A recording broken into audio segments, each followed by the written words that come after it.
They say there are two kinds of people in this world. Those who find themselves, and those who create themselves. Are you looking for purpose, or deciding it for yourself? Will you plunge waiting for someone to catch you, or will you jump and build your wings on the way down? Seek a path, or carve a path. Wait for the future, or build it. What is a school but a set of walls waiting for greatness? And who are you but someone destined to achieve it? Here, between the street and the jungle, against time and tide, we push and pull just like the currents. Our ocean of dreams will meet the odds ahead and rise above it all.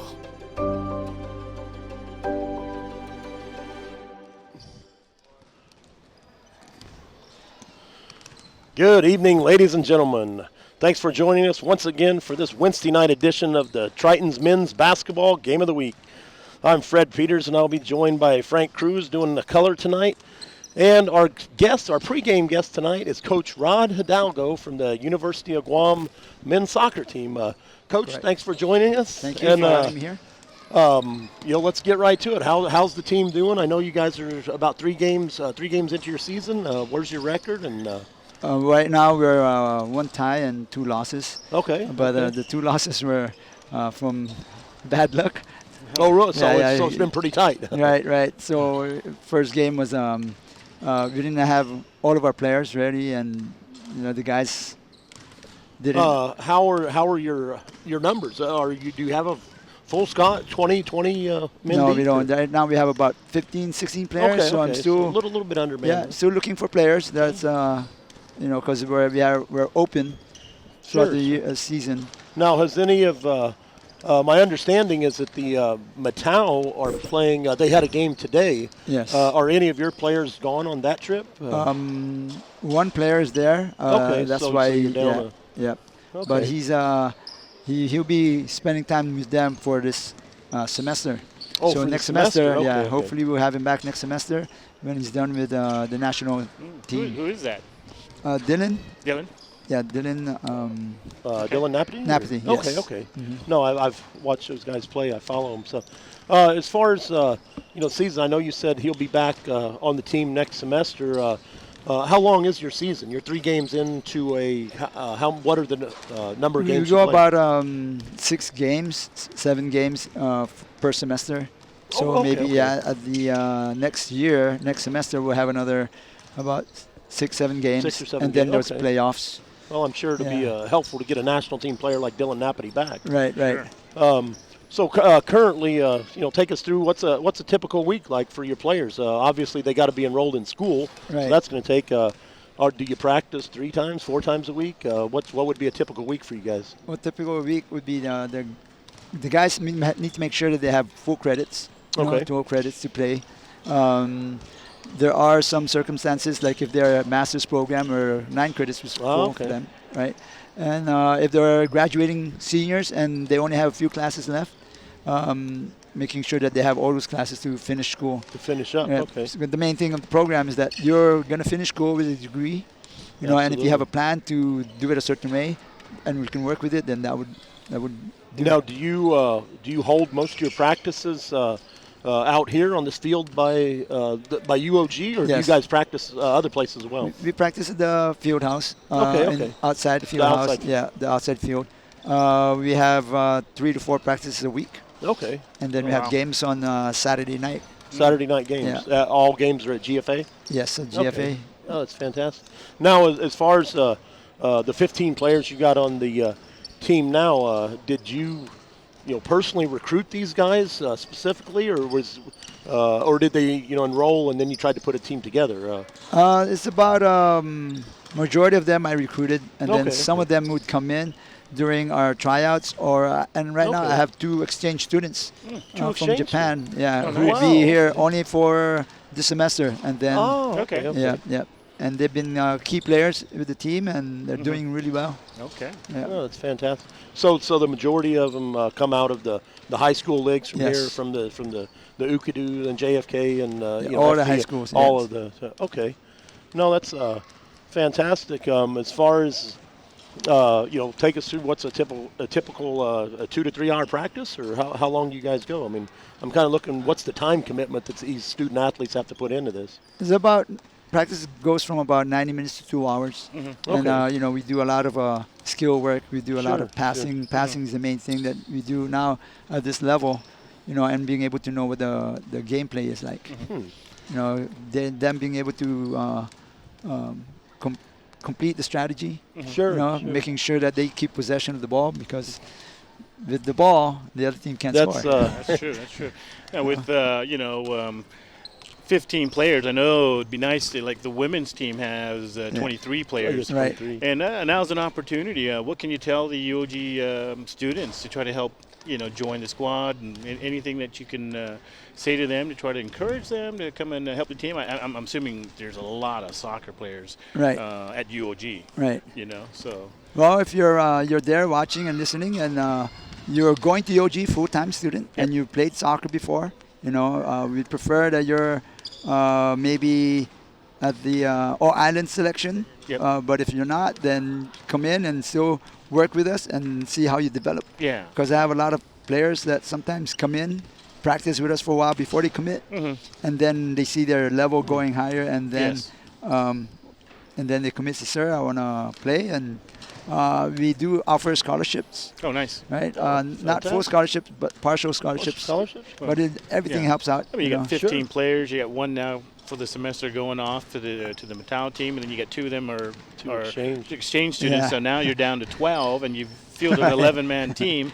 Somebody has an injury or it could be really tight. You'd be playing with that's what happened in the first game. Okay, well, did you get down to 11 players? Yeah. All right. Man, I didn't know that. They're all I can see it they're happening. cramping, so Yeah. Well, So even if you had, I mean, they didn't have to be national, caliber players. It'd be nice to have them, but sometimes just bodies to help, with some, length of time minutes. helps. Yes. Yeah, with the minutes. I mean, running. Well, Yeah. soccer, that's miles and miles per game, I would imagine. Right. sure. And it's good with the subbing situation with the Division 1 team. Before in Division 2, we could have 5 subs and as many as we want players. There's less time, less amount here in Division 1 now, but there's still, we could sub number of players. Okay. Right.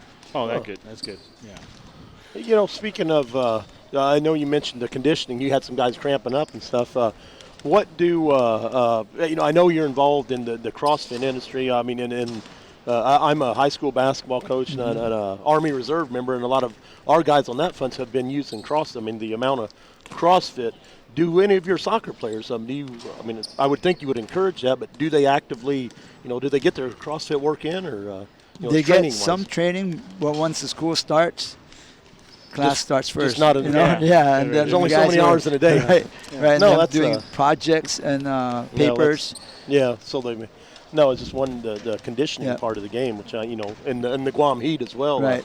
If you're not hydrated, not in shape, we see it out here in this air-conditioned environment. We've seen a few games where some of the guys, you're running up and down the court, cramp up, and so obviously that all goes into that. Yes.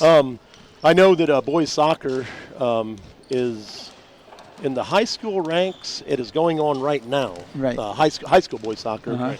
Have you got out to what? I mean, your time I know has to be limited too. As far as recruiting, do you go to these games and look at hey, let's see this kid from JFK or this player from ND or? Yes. When time allots for it, and then the games are not at the same time as our practice or our games. We go out and then you're out recruiting. Yeah. We go and talk to the kids, and I know there's a couple right now who are seniors. There's also a challenge. It's challenging for us because there's a couple of things that the kids need to be able to have. One is that they have interest in soccer. The other is they need to be wanting to go to school. Academically eligible, of course. And then they need to be able to keep up the grades. Yes. Last season I had about 20 players. Oh wow! And I thought they'll be all coming back, and then when they came back, So some didn't make it. Some right? didn't get the grades. I had 2 guys who graduated who were really helpful, Jordan Rosario and Joseph Kwan, and I'm so happy for them that they finished the program, played with us last season, helped us to get championship, and graduated with it. And that's the ideal situation that we'd like. The players coming in, because it's great now that we have this program. Sure. Kids have something to look up to from middle school to high school and now college. Yes. Instead of going off island, they have the opportunity to come here, and it's just a great opportunity. Yeah, what they've done here at UOG with athletics is just very promising, and I'm really excited for the future of the UOG with all that.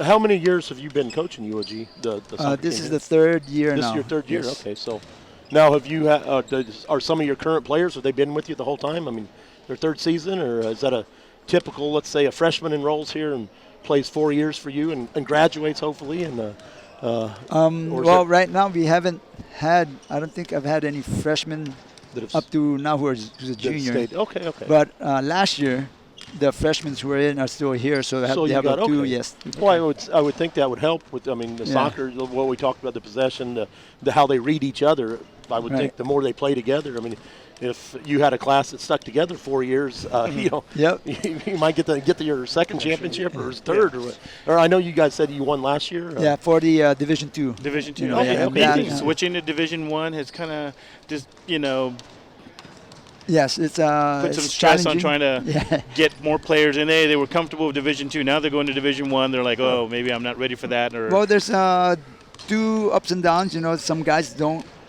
feel like they could play in Division 1, and some guys who, now they're Division 1, I want to play for exactly. So, there's the main thing always comes down to, taking classes and making sure your grades are. It doesn't matter which division it is, and it's a 2 or 1. Okay. Huh.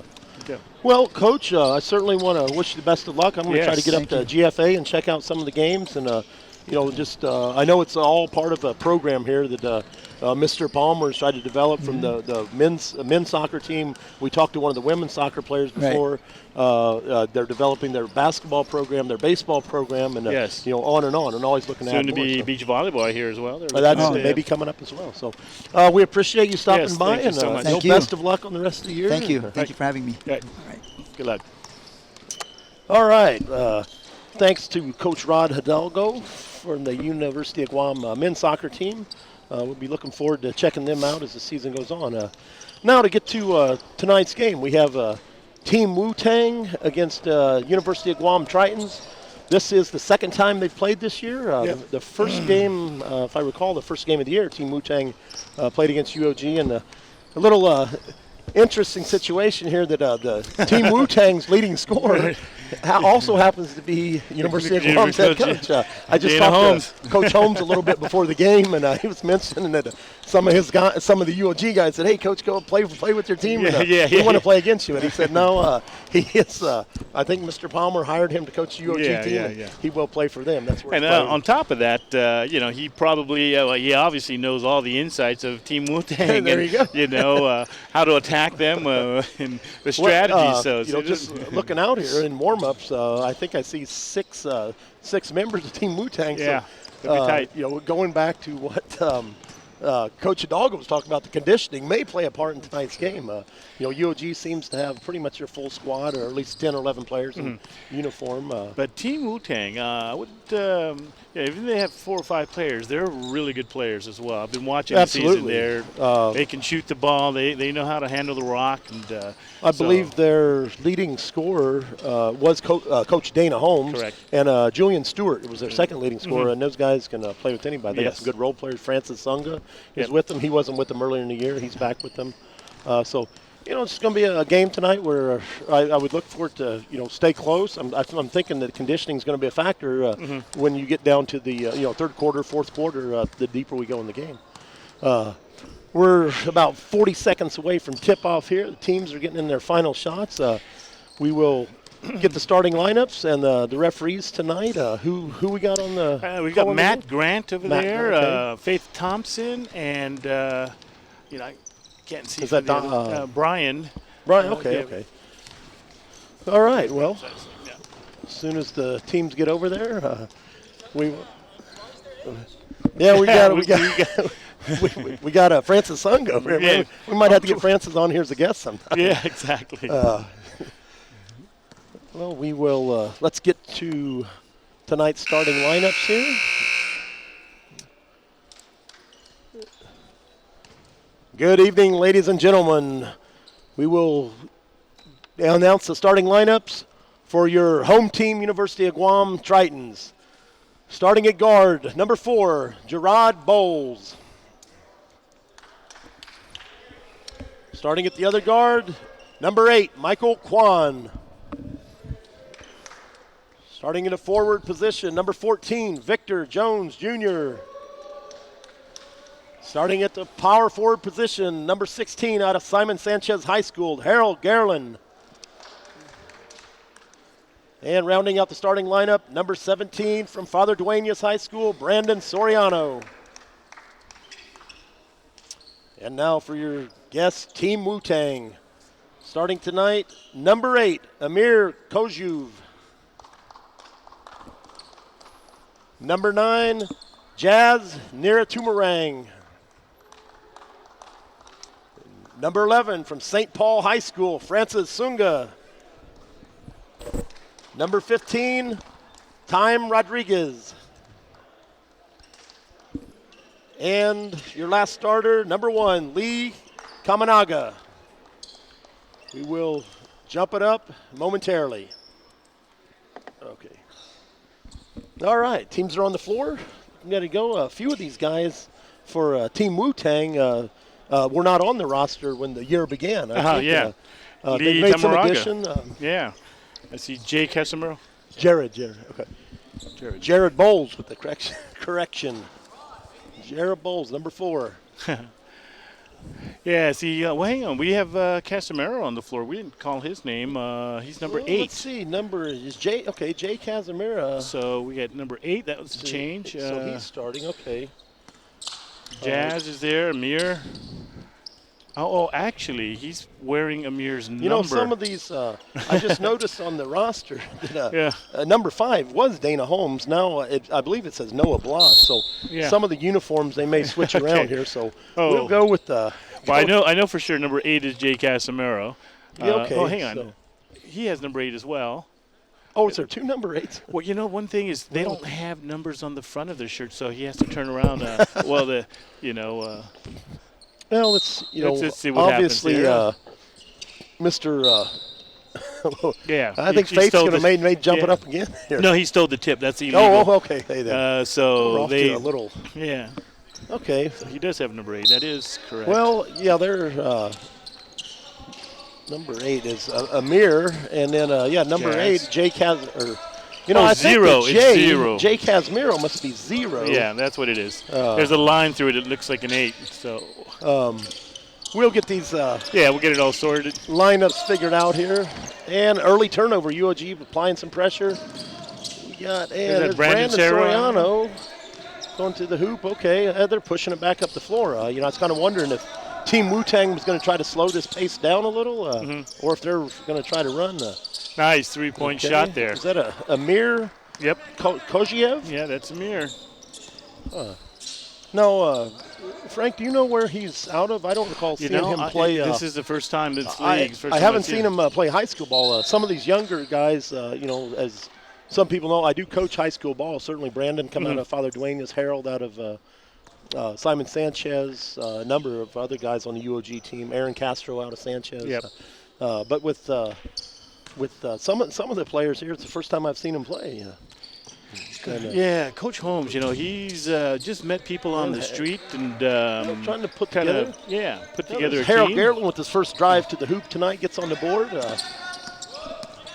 Jay Casimiro putting that left-handed dribble down. Okay, there's Amir, nice little step back. Okay, Francis Sunga. Francis still competing. Nice up and under. Didn't get it to drop. But, Francis that's Jay Casimiro. That's his bread and butter. He Jay will pound the boards, and he's and Jared Bowles, nice left-hand layup. I was kind of wondering if he was going to use the left hand on that side, and he did. And we should note also that Logan Hopkins is on the bench today due to some injuries from the last game. That's what we heard. I know he took a hard fall on a drive to the hoop. we just had their game Monday night against, who was it, FSAC or Four Stars? 4 Stars. Correct. 4 Stars. Yeah, driving to the hoop, he took a big little, fall, and so well, kind of obviously, Logan's one of the, if he's not the best shooter in this league, he's certainly one of the top 5. for anyway. sure. Yes. And I imagine he's going to be missed tonight. Here's one guy that made Jared Bowles stepping up in Logan Hopkins' absence. You know, and he's a little closer to the line, so that was a good shot for Jared. So get him started. Hopefully he can keep that going.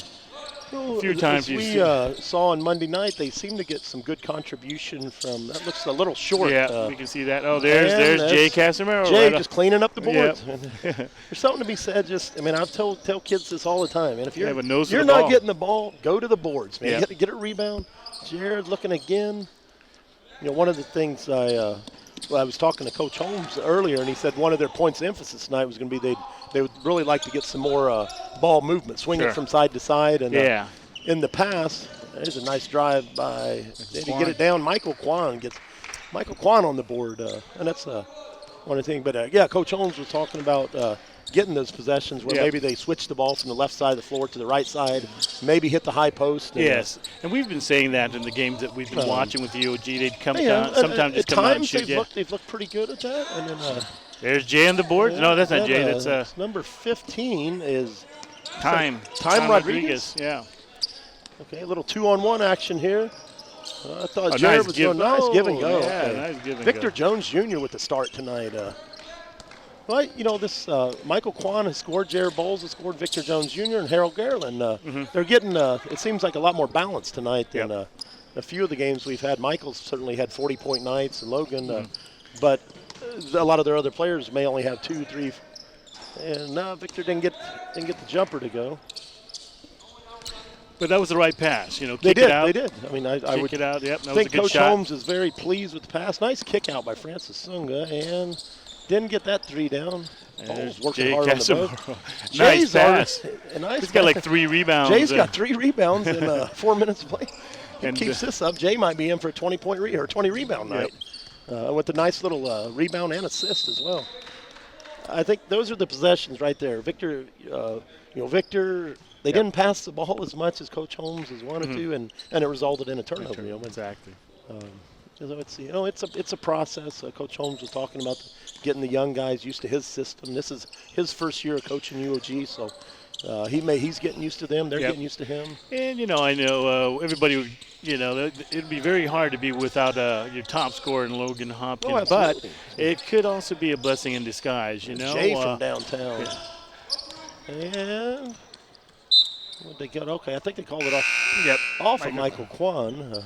So as I was saying, it could be a blessing in disguise. Now you've got Michael Kwan they're going to be playing off of, and so the others know, hey, it's time to step up. Next man up, right? Next you do. They're going to the bench early here. Peter Cruz is in the game. Cloyd, nice little pump fake. And I don't know if they got that. Matt call it on the floor? Yeah, it's got to be on the pass, I'm sure.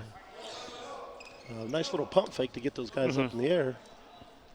That was on Victor Jones. Victor Jones with his first personal.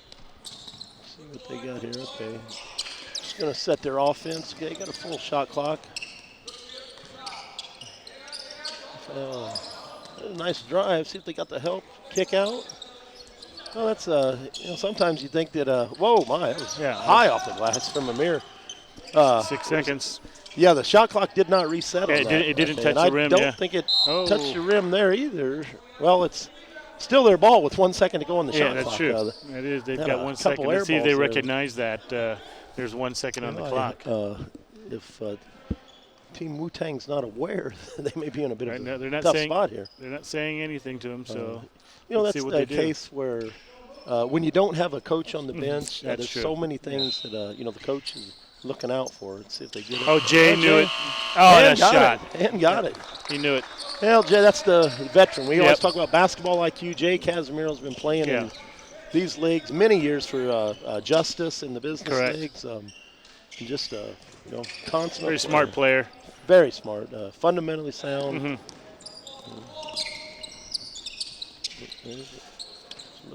looking for a shot again. Okay, Francis still way outside. Way out there, yeah. That's Francis is not normally. That's not his shot. Not what he does normally, best. Yeah. But I suppose if Francis is getting a little heat check, see where. I've noticed Michael getting his penetration really looking. Oh, Garland so tried to go in. Drove it to the hoop again. Just didn't get it to go. See if Amir. Oh, nice. Ooh. Amir, nice drive to the hoop, and we got a tie game 6 minutes into the game almost. Yep. Amir hard to the hoop. Well, you kind of wonder if Coach Holmes is going to play, almost somewhat split up. Logan would typically play, 35 minutes a game nearly. So that's 35 minutes they're going to have to, split up between, whoever else. Could be Bowles. They may rely on Michael Kwan to play a few more minutes tonight. Okay, and they already got Snively in the game. Peter Cruz still in there. Need to get it up the floor, have Michael initiate the offense. And it looks like Wu-Tang, they've got only one substitute player because the other gentleman that's suited doesn't have the right uniform. So if he does get in, they're probably going to let him play with the tech. I don't know if they'll let him play. I don't even know if they'll allow him to play then. I know that's one of the points of emphasis that Mr. Palmer's said, who's running the league. Yes. They are really. But they could use Coach Holmes' uniform. That's possible. That's possible. He might put him in. Put a uniform on him. But, I wouldn't think that Team Wu-Tang would be displeased with this start. I mean, they're. They're right in it. Hanging right in there. I mean, in fact, they're up by 2 points. You want to get off to a start. You wouldn't. When UOG, Jared Bowles hit an early three, you got to drive to the hoop. You don't want to get down by double digits 4 minutes in because it takes so much energy to get back in the game. I know that one time the shot clock got down to 1, but it does seem Team Wu-Tang is really working the ball around more, maybe going to use 20 seconds per possession. And little ways you can almost shorten a game. Exactly, and that's how I play too. When you're shorthanded, running up and down the court, now you can just kind of rest if you could on offense by moving the ball around. Right. Until you get to the fourth quarter and then try to turn it on. No, then you try to turn it on. Yep. But they're a little undermanned tonight. But these guys are going to compete. They're 2 and 5 now, I believe. So they're right now they're kind of jockeying for playoff position. There's 4 games to go, or actually for Team Wu-Tang, they only have 2 more after tonight. UOG has 4 more games. Yeah, we're getting close to the playoffs here. Playoff seeding is the league with 6 teams in it. It's almost obviously the top 2 are the KFC Bombers and Team Gatorade, and then any one of the other 4 teams. I don't even nice shot see there from that Jazz. Guy on the that's Jazz. Near a Tumarang. Jazz hits the 3, and I've seen him shoot a few of the games. He's got a pretty good shot there. So, on the floor. Got on the fleeter. Now they're doing it, and a little bit out of control here, and Jay takes it away. Yep, that's Jay. Just Jay, this. Yep. Very good. Cagey veteran, man. He knows all the tricks. Yes. we both played against him, with him. And, he's done it to me before. In my younger days of playing, Jay he's always getting a hand in there. Yeah. Those players that just knows how to get right under your skin sometimes. He's got good footwork. He knows the game so well. Yes.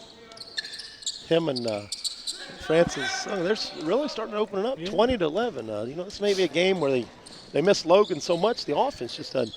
One of the things they're not doing, if you're watching this at home, you can almost see the middle of that zone is open. Yes. And as of yet, UOG hasn't exploited that.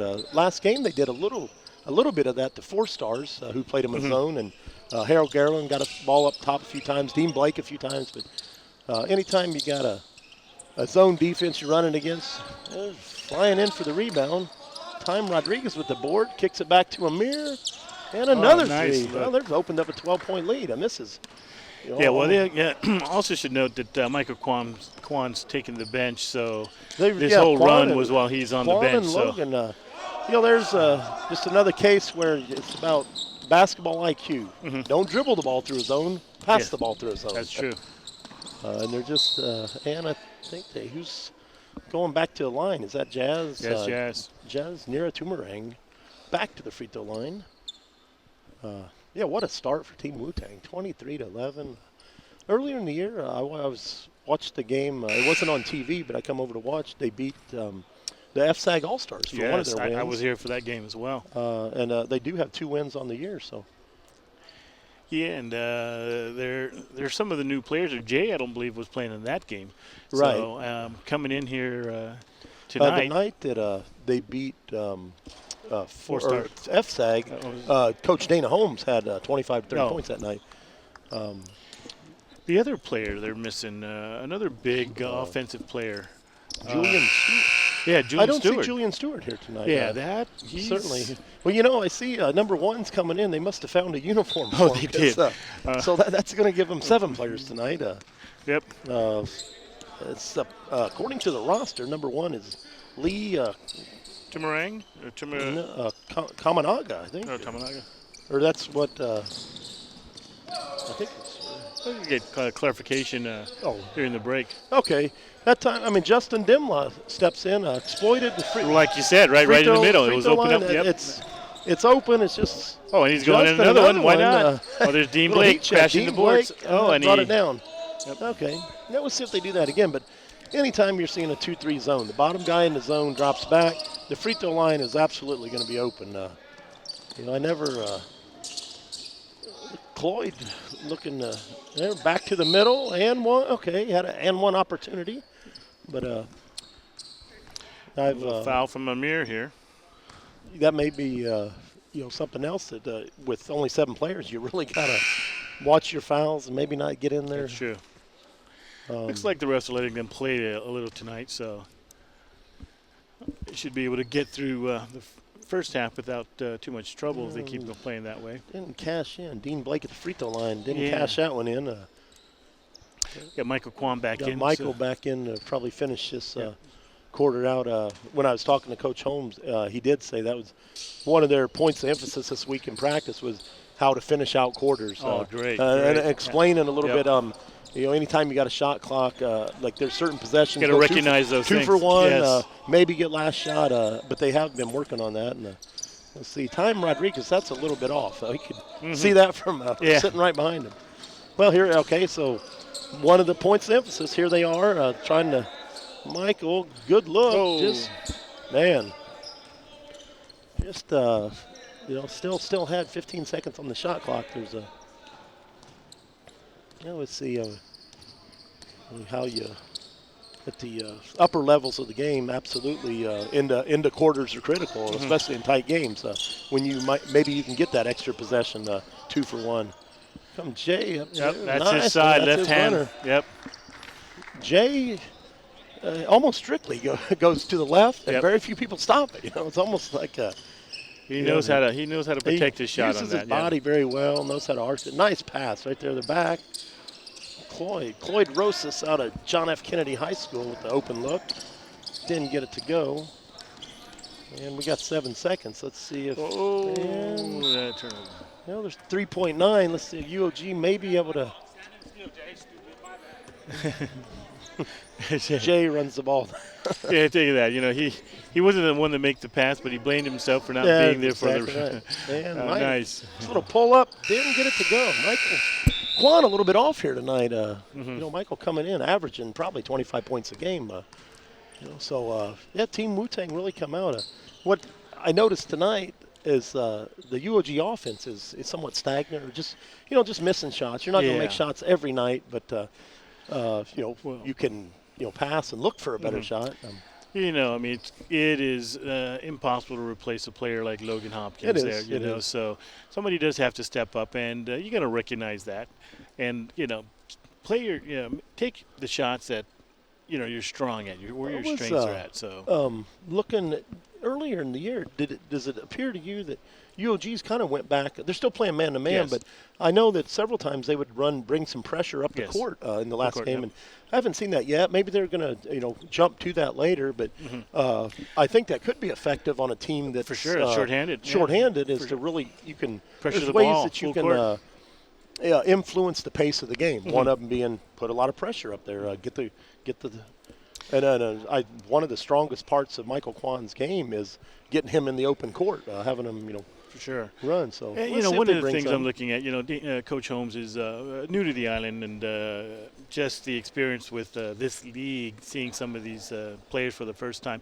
But we know a lot of these players. Sure, and so sure. sometimes trying to match up with the right players, defensively, offensively, to try Right. to stop them is key. So we know who their best players are, and making sure that we've got a really good defender on them that would match up. Sometimes, you kind of for example, Jay Casimiro. exactly. Jay's had a great first quarter. Yeah, I think he's that got. that 3 or was 4 my rebounds. point exactly. Is I would be watching Jay. You got to tell them, say, hey, we got to have a body on him. He's looking at tendencies. Really overplayed the left. He's what, 5'8"? At the Well, Jay will But tell he- you he's close he- to 6 foot. but yeah. He tell, I think you're closer. but he plays a whole lot. We've Plays said this bigger. before, but he Certain definitely players plays. do, yeah.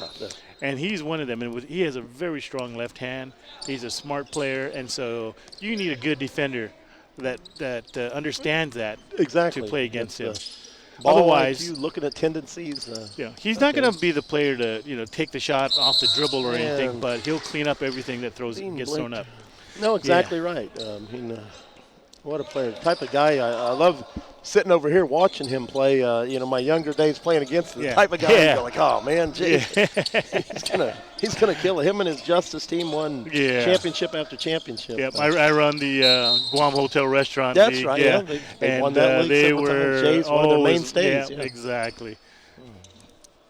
One of the guys that I have not seen play in this league this year is Reggie Retchemong, yeah, that's former right. national team player. I did see his name on one I of did the- see his name. I just haven't seen him play here. Yeah, I think he might be nursing an injury. Is and, he okay? Yeah. Well,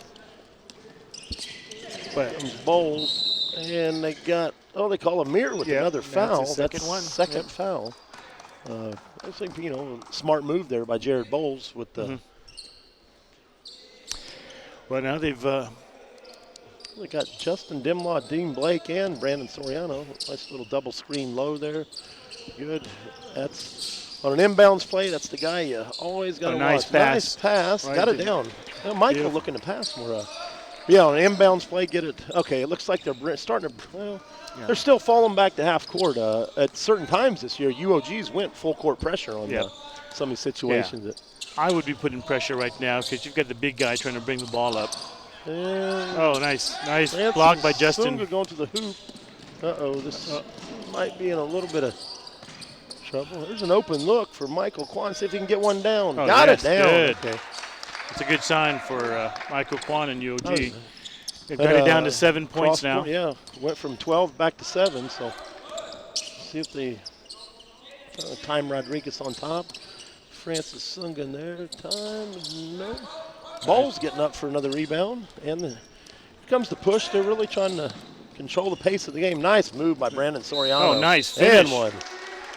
I've seen Brandon do that Yeah. for many years at FD.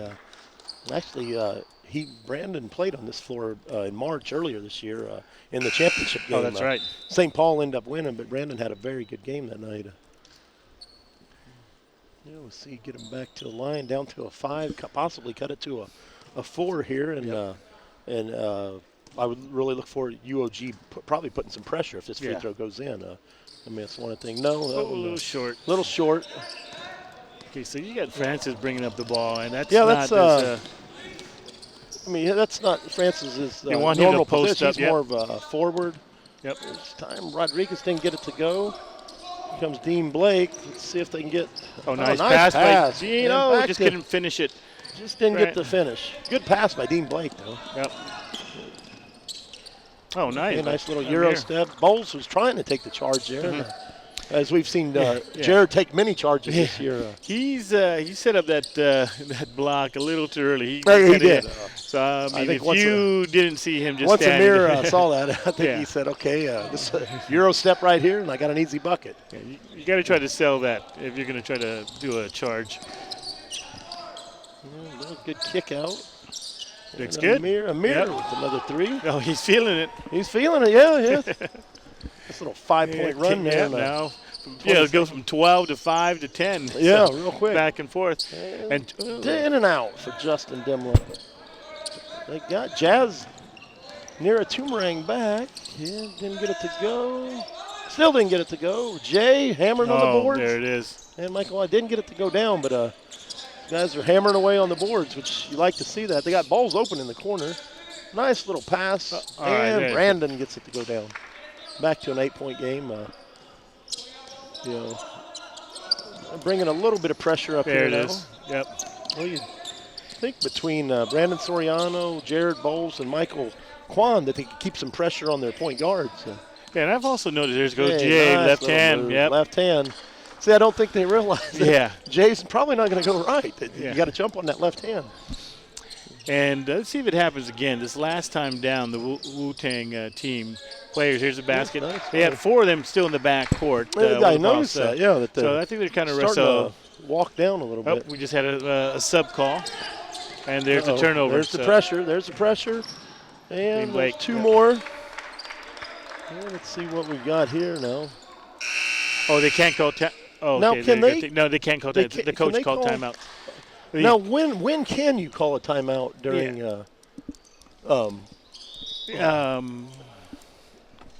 what can you call a timeout? For FIBA rules. FIBA I know only you can't call it the, live like you can in NBA or. No. So you can't call it live, but you can call after a made basket. So that basket went in. Yep. At that point, the coach. Okay. But yeah, it's when you start. I mean, I know growing up, I played NCAA basketball. I coach high school basketball. I played some FIBA. There's NBA's little rules. So, yes. I'm sure on some of the nights, guys like Faith Thompson and Mag, you're like, wait a minute, okay, what's yeah, exactly. Which these guys referee out in the leagues too. They understand it. We have meetings every week and go over that. And so the pregame. And it's good to have the 3 officials here. Absolutely. I saw the player trying to call a timeout. I said, he doesn't realize that because they don't play a whole lot of FIBA outside.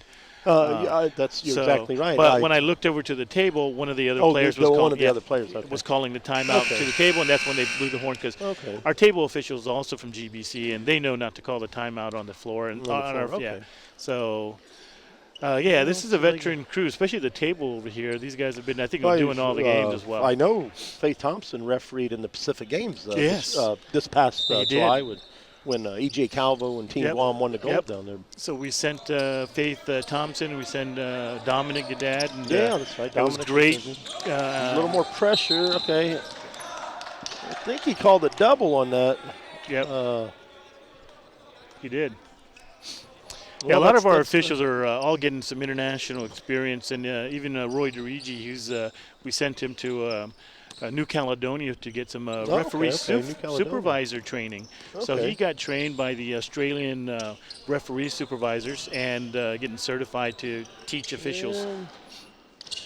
Garland working hard on the boards, and I think he got him another possession. He did.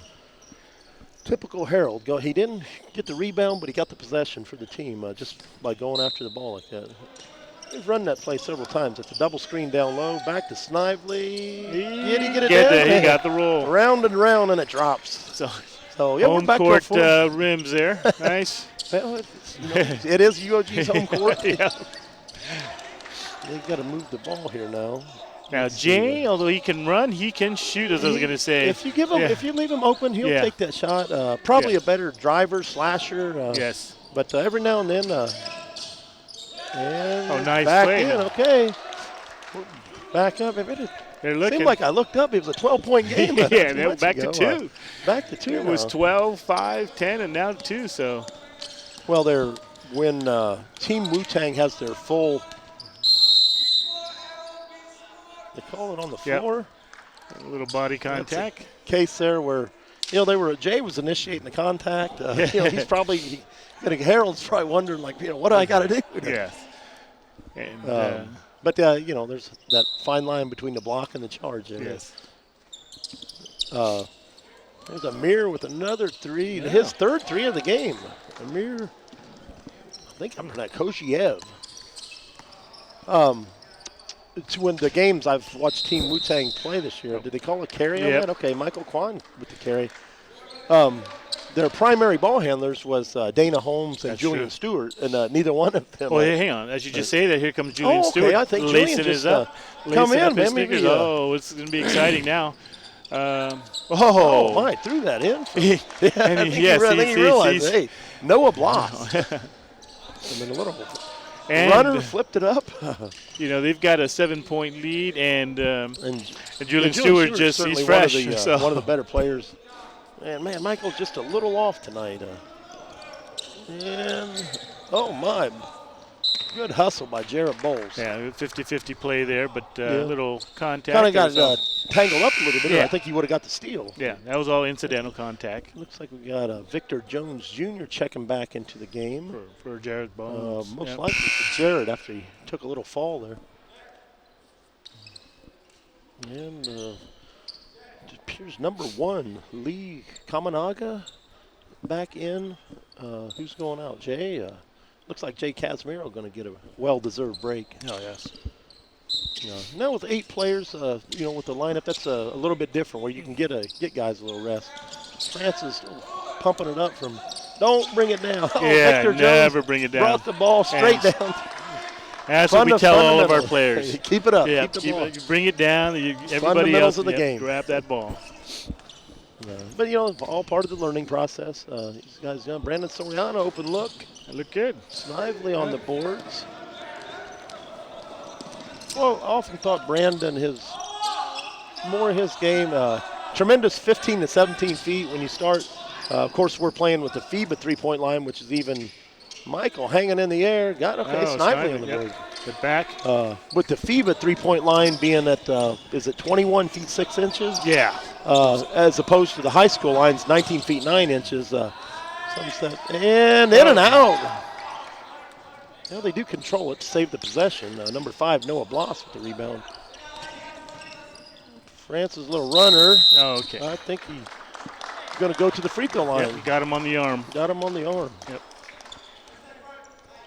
I still remember Francis and his older brother, Dennis Sung. Those two played for St. Paul's back in the late 90s, 96, 97, 98, and that era. Some tremendous teams back there. Yes. And, it's great. That's 20-some years ago, and Francis is still hooping it up out here, man. We're telling our age here, Fred. Oh, believe me, I'm a lot older. I was coaching when Francis and his brother Dennis were playing. But, yeah, I mean, like I say, time stands still for no one. No. Just on that same note, I know that we talked about it on Monday night, but talking about showing our ages, one of our longtime teammates. Oh, yes. I know that Joey Santos. Joey Santos passed away at 49 years old. Yes. So one of those things. Tomorrow's promise. Nice defense there. Here comes Brandon. And one. Okay. And that's the case there where Brandon, good job of collecting it. I think if he would have, he had the defender on his right side, release that with the left hand, you'd probably get 3 out of it instead of a possibility for 2. They'd cut it all the way back to 2 points, and now we're back up to 8 points. Amir hit a 3. Francis got a free throw. This game's moving right along. Not been a whole lot of fouls, and it's not particularly physical tonight. Okay, Brandon Soriano with the free throw. 41-34. Team Wu-Tang still with the lead. And Brandon's got such a nice release. The rotation on the ball. I know we've talked earlier about. Great fundamentals, huh? Ryan, once again, we jinxed him. Looks like they're really trying to trap that corner, and they got him in the trap. Oh man! They almost had it. They got the trap set. Yep. And Dean Blake got the rotation. They were right there. Didn't get the. Well, they believe, though, it works, and so. And is that Jazz out there? Yeah. That was Lee. Lee Kamanaga. A little bit of a unorthodox shot there, but it went in. Back to a 9-point game. There's a case where one of the things that Michael. They got somebody down. It looks like Snively that might be down. I don't know if they're going to throw that away. Okay, yeah, they'll call timeout now. Okay, now in that situation, can the refs call it? Yes, they will. So what they do is they wait for the ball to be dead. If he was about to score, they would wait until they finished scored. And then now there was no play on the ball. So I don't even who is that Snively down? Yeah, it looks like Snively. I didn't really see. I mean, it was away from the basket. Whatever happened. Well, we just. Yeah, I'm sure it was an incidental contact. Right. Yeah, I didn't see anything malicious or intentional. Sometimes the guys get tangled up a little, but we have to wait and see. He's here. Not grabbing his legs or anything. It's more. You wonder if he got the wind or I don't know if he. Oh, it is his legs. So you can kinda Well, so many times when you see coming down on another guy's foot, something like that, where you twist the ankle. Yep. But he's walking off under his own powers, so that's a good sign, I would think. I remember in high school, we were in the Far East, the semifinals against, Faith Academy. Twisted my ankle during the warm-ups, and our coach is like, okay, so I was like, twisted my ankle. And Coach Richards did you come down on someone's foot? Or my own players, teammates doing a warm-up during the layups, and he goes, Coach, I twisted my ankle. He goes, so what do you want me to do? Okay, you're saying tape it up and get in there. So I did. One of my best games on a tape. Really? Yeah. But certainly wouldn't recommend that to players, but if it worked for you. Yeah, back in, again, dating herself, back in the 80s, that's how we did it. How easy then with the injuries seemed like that heal up overnight. That's right. They have no problem, but no, age. Yeah. Nice. Oh, nice. Get back, Justin. Got it. Beautiful pass by That's a little high-low action we got there, which I was waiting for him to see. Great call by Coach Holmes to, run some high-low action against that 2-3. And almost got it. See if Amir he's still playing it. That's right. Nice hustle by Michael Kwan. I think he's definitely aware. Amir Kozhiev has already hit 3 threes. They're probably going to, let's see, Francis Sunga calling for the ball. I'm wondering why Julian Stewart's not in the game yet, at least getting the last minute and a half here to loosen up. Quicker they could get him in there than. And nice breakaway, and Victor Jones Jr. puts it in. Well, he had a 7-point lead, a 5-point lead, so he's thinking, down to a 5, Now, I imagine with the minute 20, he may just go to a warm-up at halftime. That's right. Stretch out properly. Lee Kamanaga really working on it. And nice to the finish. hoop. I was going to say over Dean Blake, but he went through. He pretty much went through him, drew the contact. Once again, first time I've seen Lee Kamanaga play. I don't recall him being on the roster the first time that we watched these guys play. But Team Wu-Tang getting some contribution from everyone tonight. Francis Singa, Jazz is on the board. They have a 7-point lead, I would see UOG coming, making a push here. They'll make a run. Get back into it. How many times we talked? I guess it's back to an 8-point lead, but how to finish that last minute of a half, how to finish that half out, a lot better ball movement. That was almost the right pass. A lot better ball movement. Yep. I don't think Peter Cruz was expecting Justin to pass the ball. And that one's off there. Another nice pulling a rebound. board. Here comes Justin Dimla. And didn't see much contact there. Justin didn't. Francis had his hand straight up. There. Jazz near a Toomerang puts it in, and we've got a double-digit lead again for Team Wu-Tang.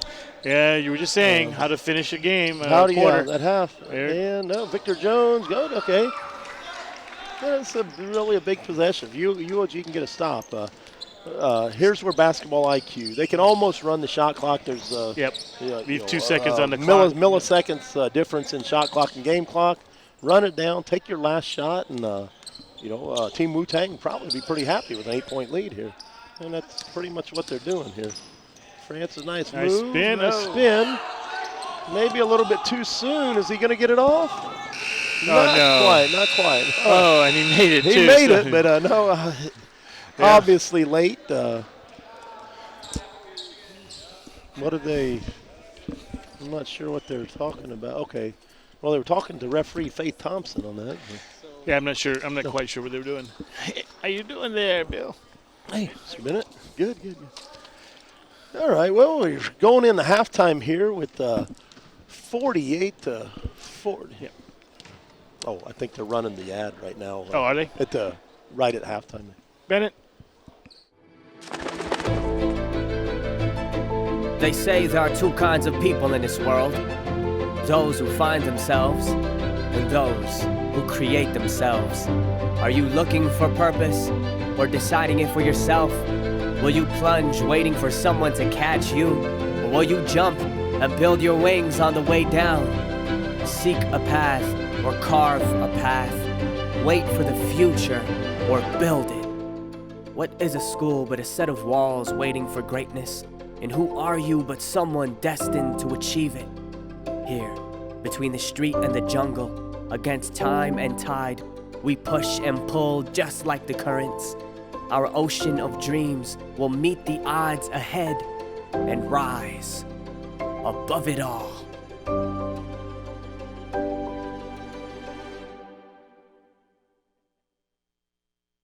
And thanks for joining us at the halftime here of the Team Wu-Tang University of Guam game. Right now, Team Wu-Tang is up 48-40.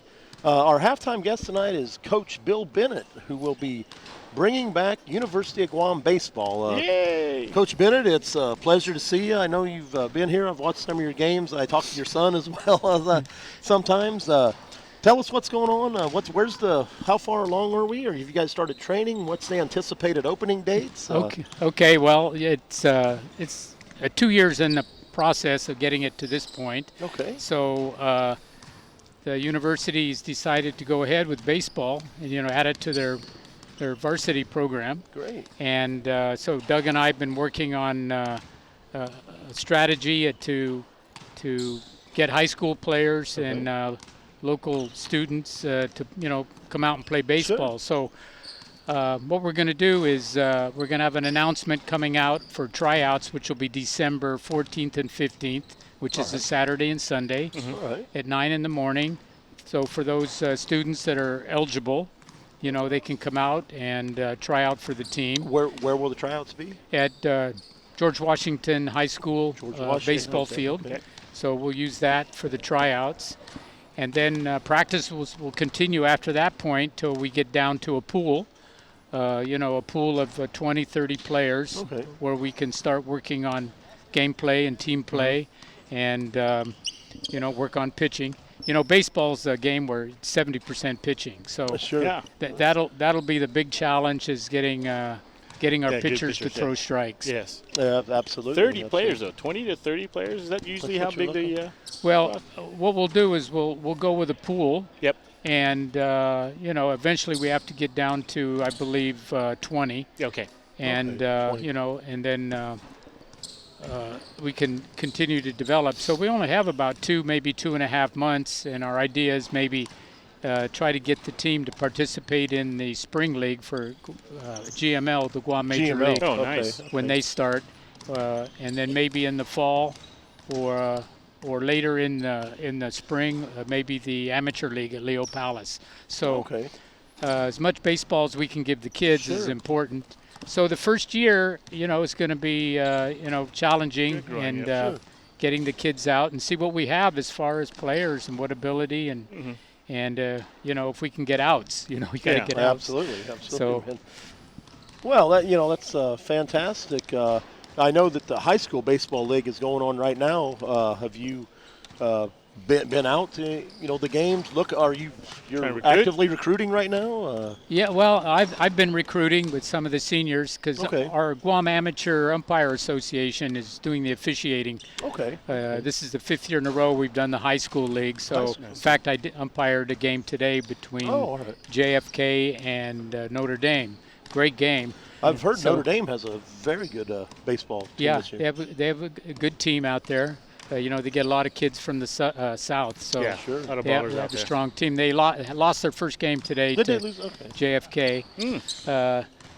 George Washington's the powerhouse, so GW on top of the high school league. Yeah, so we'll be starting playoffs in that league starting November 30th. So we're hoping to finish up. That's right around the corner. We'll finish up the regular league play, and then we'll start playoffs of the championship game. I believe is on also on December 14th.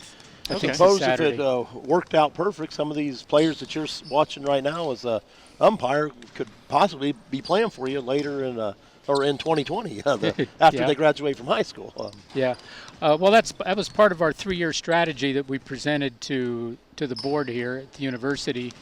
And so a big component is recruiting in our baseball strategy. So we hope to get some kids out of the local high schools to continue their education here at UOG. Absolutely. And get a good education and at the same time play baseball. Play a game you love. So, it's difficult for our kids here on Guam to go to the United States and play college baseball. Yeah. You're playing against high school All-Americans and kids that are playing year-round. So and it's like UOG is a good place to be. Soccer, basketball, we're talking to the coaches, and so I'm sure you have the same constraints as they have to have a full schedule at UOG, full-time student, and so you're really trying to, find all your players within that pool. I mean, there's how many students here at UOG is in your pool? Well, I think Doug told me that in basketball they had 100 students show up for tryouts. For tryouts. Nice. Yeah, Wow, so okay. he's saying he wouldn't be surprised if we have 100 show up. That would be great. I would be too. Yes. But Oh, well. That'd be fantastic. If you yeah, so the regular eligibility requirements that the university has, the student athletes have to meet that. And then, of course, eventually they have to get a physical. And, I think that's about it. Yeah, the other part, obviously, is that UOG coming into the new spring league. A lot of these players that have been playing for other teams are, might have, found some comfort in that team and then maybe trying to pull them away from them to go to UOG. What are some incentives or positive draws for them to come and join? Yeah, well, besides, playing for a university. Yes. And, having, some pride in the school that you play for and, teammates that, new friendships and life memories. Yeah. I think there's an elevated incentive for playing for a school team. For sure. Yeah. So, the community leagues, a lot of them are not as maybe as elite as they could be. University teams that, we try to make them, elite. Well, the incentives, I think, is being part of that, the first team to bring it back to bring it back. I mean, I watched some of that. I was growing up when University of Guam was playing. I remember, was it Dave Nelson playing? And I was on that team in 83. Rivers, what was it? Clarence Rivers. I remember. Martinez. And, I remember R.A. Meyer. R.A. Meyer, Charlie These Leon were Guerrero, back in the day. But that's fantastic. That was the first year I was. Yep. I came. I could still throw and catch back then.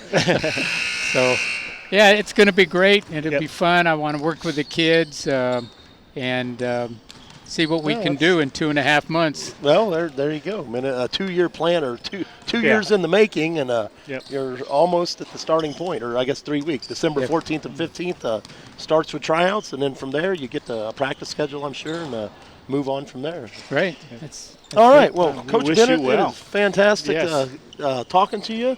And I'm definitely going to get out to watch some of the games, whether they're at Paseo or Leo Palace or wherever the venue may be. They're in good hands. Yeah, I might need you to play first base. It's been a number of years, but I used to play ball.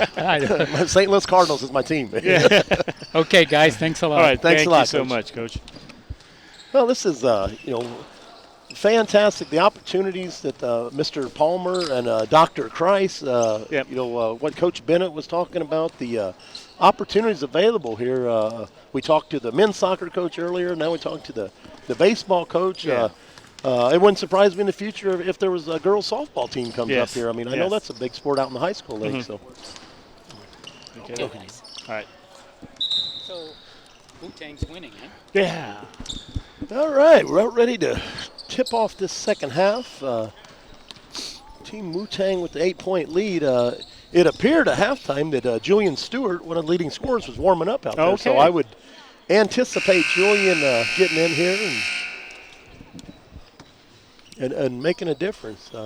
It's one of those things that UOG, as much as we've watched them play, they're not really a comeback team. I mean, I don't think they need to make a push. Obviously, they don't want to get down by 15 points, but they need to make a push right here to get this closer, and then hopefully some of their depth may pay off in the last quarter.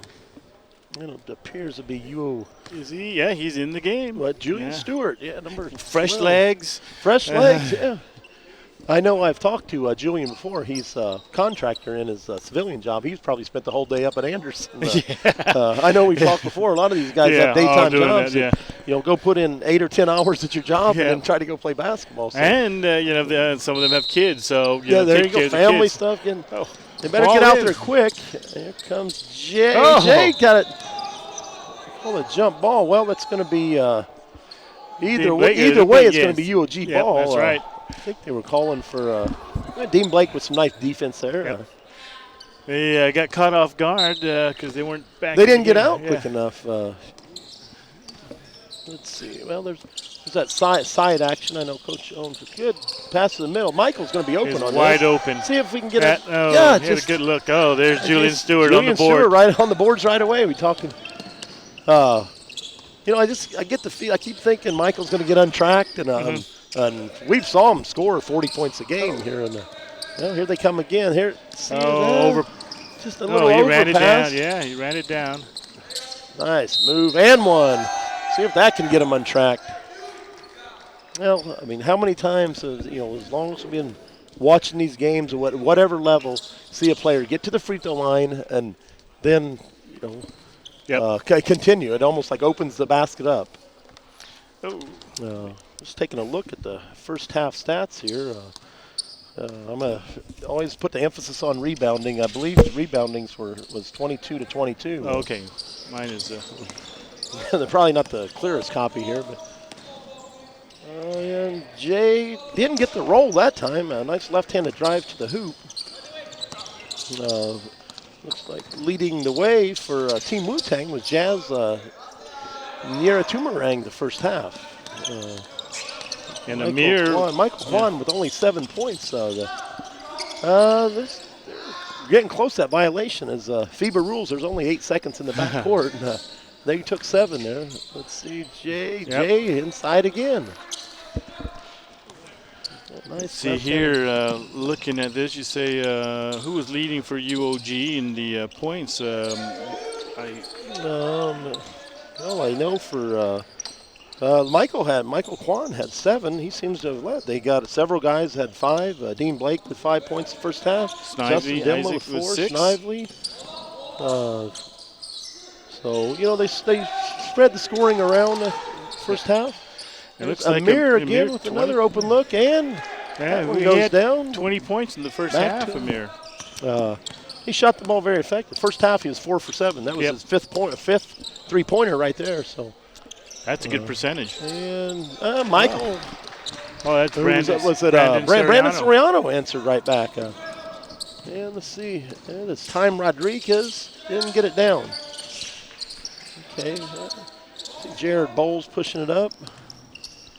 Michael, okay. And got him on the wrist. Back to the free throw line.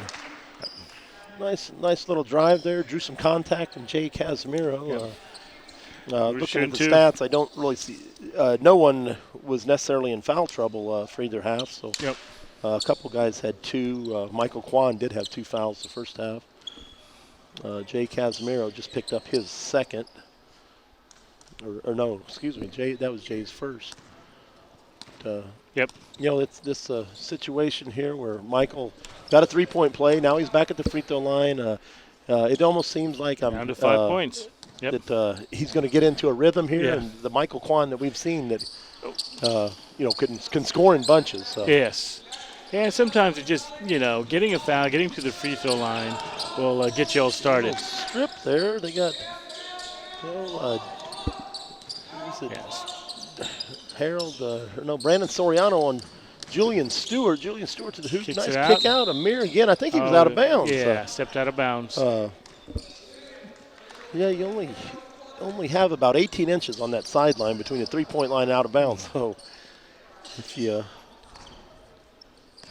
Amir Koziev, probably wearing size 13 shoes. He doesn't have a whole lot of room on this side. Second quick foul for Jay Casimiro. Jay with another foul. That would be a second. Already 3 in the first less than 3 minutes of the half. So this may be something that UOG can capitalize on, getting themselves with the way Michael can slash. Brandon with another. Oh, that one a little short. Brandon is shooting a 19-foot jumper from 21 feet that time. Let's see. Well, Julian Stewart's definitely going to make a difference handling the ball. Yeah, he got good handles. Drew a foul. The whole first half, as we saw, Francis Sungo had to bring the ball up sometime. Jay Casimiro brought it up sometime. But now they have more of they know he's the point guard. Yep. So Julian Stewart will probably be handling the ball this whole half, I'd imagine. He's wide open underneath. Seems like Bowles wasn't quite sure what defense they're in. And they got Francis open from 3. Didn't get the bounce. Who they call it off of? I believe Faith Thompson called it off of Team Wu-Tang. UOG ball. And UOG ball only down 5 here. Good shot here. Possession. Okay, we got Bowles in the corner. Trying to get that side-to-side action there. Nice. Good ball movement, man. Just had to, the lid is on the basket for Michael tonight. But the ball movement there was fantastic. And Bowles with some good hustle. It almost seems like every time UOG has exploited that free throw line area when they get it, at the very least they're going to get a good shot. A lot of times they did a little high-low action on that, but whether it's Dean Blake or whether it's Harold Garland working the free throw line area. They're going, who they got? Dean Blake on Francis Sunga now. Looks like Francis trying to get a little one-on-one opportunity. Nice and finish. Took him to the hoop. See, now that's his bread and butter right there. So that's Francis' game right there, yeah. Little Euro. Michael get it down. Michael really looking to step up his aggressiveness. Only 7 first half points, and I believe he already has 8 this quarter. Stewart. Jared Bowles, they got nice some numbers here. He turned it back over. Turned it back over. Had the numbers. And another. Maybe Julian Stewart not fully warmed up yet. Oh, my goodness. Probably that's a 3-on-1 break. That's just something that you got to work on that stuff. There was no jump stop there. They had all 3 guys went to a lane. I'm sure Coach Holmes, exactly, floor spacing. And that's just something that it takes time. I mean, it's not a concept that you can, draw it up on paper. It's almost like you have to have the feel on the court. Here comes the trap. And they got it. They got the trap. They got the trap. And, oh, my. Almost. I like the defensive pressure there. And he saved it. Right to Francis. Right to Francis. Well, Team Wu-Tang, that's good hustle. But they were scrambling. The UOG got a nice trap up there. I was surprised. I didn't think Jay was going to save that ball going out of bounds. And he saved it sometime. Lands right in Francis Sunga's hand. Francis going back to the free throw line. Francis better buy Jay dinner after. Yeah, that's true. He's giving him a couple assists tonight. That is one thing that Jay is good at. He'll look for his shots, but at the same time, he knows how to pass the ball. So he does, absolutely. If you're open, you're going to get the ball. Excellent passer. He'll look off the defense. Yes, he will. He got 1 out of 2. Yeah, they cash in on the second one. 6-point game.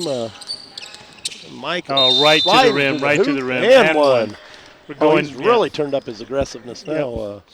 Michael's on his way to one of those Michael Kwan 20-point quarters, which he has had before. So down to a 4, possibly cut it to 3 here. And we said it before, if it's not falling from outside, what do? Attack the basket. There you go. And I think that's what he knows. What he's doing right now, just slashing to the hoop. We've got a 4-point lead, and I'm sure it's going to be 3 after his next free throw shot. I won't jinx him because definitely. Yeah. Let's. Usually works though. Yeah.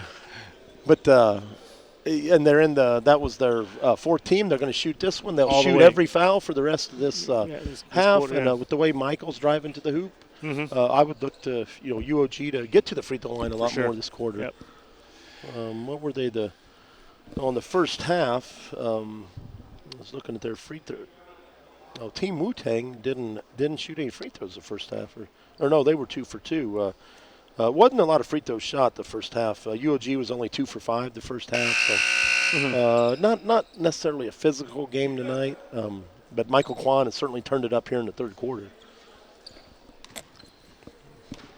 I know we're down to 4-point lead here, so they can get back into this. I would anticipate a close game tonight. I don't know that either team is going to run away with this. And sometimes in those close games, free throws is always a factor in there. Free throws and conditioning, couple of things you can control in a game. And looks bringing some full court pressure here. Delayed game warning to number 16. He shouldn't have grabbed the ball. You got to just let it go. You got to let that ball go. He gave it to the ref. That's a new FIBA, one of the FIBA rules, and it's a way of trying essentially, you're not supposed to touch the ball at all. Yeah, exactly. When it goes to the basket, you let it go. Yeah, I like to see Harold really putting some good pressure on. His screen up top by Lee Kamanaga. And he's looking to deal some here. Okay, Amir trying to create his own shot. That was very good defense. Yep. They got to rip it out of there. This could be a jump ball. Okay, that jump ball at the. That ball's going to go back to Team Wu-Tang. We had a jump ball earlier when Dean Blake tied up Jay Casimiro. Yeah, it looks like Harold Garland was trying to get the charge, but he didn't sell it. He didn't sell it enough. Shot clock violation. Shot clock violation. It was down to 3, and that's the thing shot with clock the help did out. not reset on a jump ball. Not on a jump ball. If it's a defensive jump ball, they keep it. It stays. That's a FIBA rule. So you don't want to penalize good defense, and good defense was getting the jump ball. And good ball movement. Didn't get any flick of the wrist on that. No, not at all. That was what do we call a knuckleball? Knuckleball there. Bill Bennett might want to sign him up for the baseball team. A typical Jared Bowles, he'll snap the wrist. And, have good backspin on the ball. But with that said, truly, if there's any pitchers out there that are going to school at UOG, Bill Bennett is looking for you. 70% of he says travel on that. Yep. Is what they're looking for is pitchers, and I believe that. So. Well, I know that several students from our neighboring islands, from Palau, from Ponape, I know we've both been to Palau. How big baseball is down there that you'd wonder if some of the students that may be going to school up here will show up on December 14th. With that said, that's definitely an incentive, I bet, for Palauan folks that are coming to UOG and say, hey, you can play for UOG. And they'd love to do that. Play some baseball. Nice block by Jared. Jared Bowles got up. They're going to have some numbers because 2 of the Team Wu-Tang guys aren't getting back right now. Harold to the hoop. Nice. And they're back to a 1-point game. Yeah, just like that. There it is. The pressure. So they got fresher legs. This is full court pressure here. France is about ready to get it stripped. 2 of their guys. Harold, that's good hustle. Harold Garland and Jared Bowles both hustling for the ball. And didn't get it. Francis working hard. Yep. Well, France is working hard on the boards. But we're back to a 1-point game here. Coach Holmes talking about really pleased with the effort. There's certain nights, it appears, is that Brandon holding his head? No, Harold Garland. It appeared he may have hit his head on the floor. When they collided. Jared Bowles and Harold Garland both collided on the loose ball, but both of them were getting on the floor for loose balls. Good hustle. A coach, you love to see, love to see that. They appear to Team Wu-Tang is just going to leave their players back. Francis does have 2 free throws on this, I believe. So I'm not sure what the discussion over there is, unless it's is it that you can't Would you have to sub in after the first free throw on a two-shot, or can you sub immediately? It'll be before the set of free throws or after a set of free throws if the last one is made. Oh, okay, I see. And if there's only one free throw before the first. Okay. Or if the last one's made. Yeah. Let's see if Francis can get 2 out of this, and he does. Drains them both. Back to a 3-point game. Let's see if Michael continues to attack. I mean, that's all that is. That's a very simple 2-3 zone. Nice ball movement. And Peter Cruz, probably not the guy that you want taking that. I don't know that Peter's had any threes this year, but, wide open. And lead coming on right back to it. Basketball is not an equal opportunity sport where, hey, you get to shoot, now I'm going to shoot, now let's let him shoot. You get your, the Logan Hopkinses of the world and the Michael Kwans, set your guys up in the back. And just some ill-advised shots there, man. I'm not really sure what's going on out there. But Peter's trying to find his rhythm there. He may be trying to find some rhythm. The two shots he had, I think he needs to attack the rim. They pulled back. Get yourself to the one more pass. Line. One more pass. Kwan was right there. And Brandon, that's a good block. Chaz Ventura comes back with it, and Team Wu-Tang on the run again. Julian Stewart. My. I thought he gave the rock up a little too soon on that one. I think so. I know when I coach players, we want to push the ball. If we can get it to the free throw line area, and we want to jump stop that free throw line, exactly. We will make a decision from that area, and then let the defense have to choose. You force keep pressure on the defense. Now, if you pass it too early, defense doesn't necessarily have to play defense until you get back there. But it's part of that cohesion that all of them need to get together. Okay, Peter Cruz. Okay. He's got one. He got one down. He got one down. So there you go. He's getting a nice little move. I talked to Peter after the game a little bit the other night. And, he was a tremendous young man. Had the pleasure of coaching him in a high school all-star game in 2018. And he mentioned he wants to come up to the school and work on a little more. Nice little euro back to the hoop.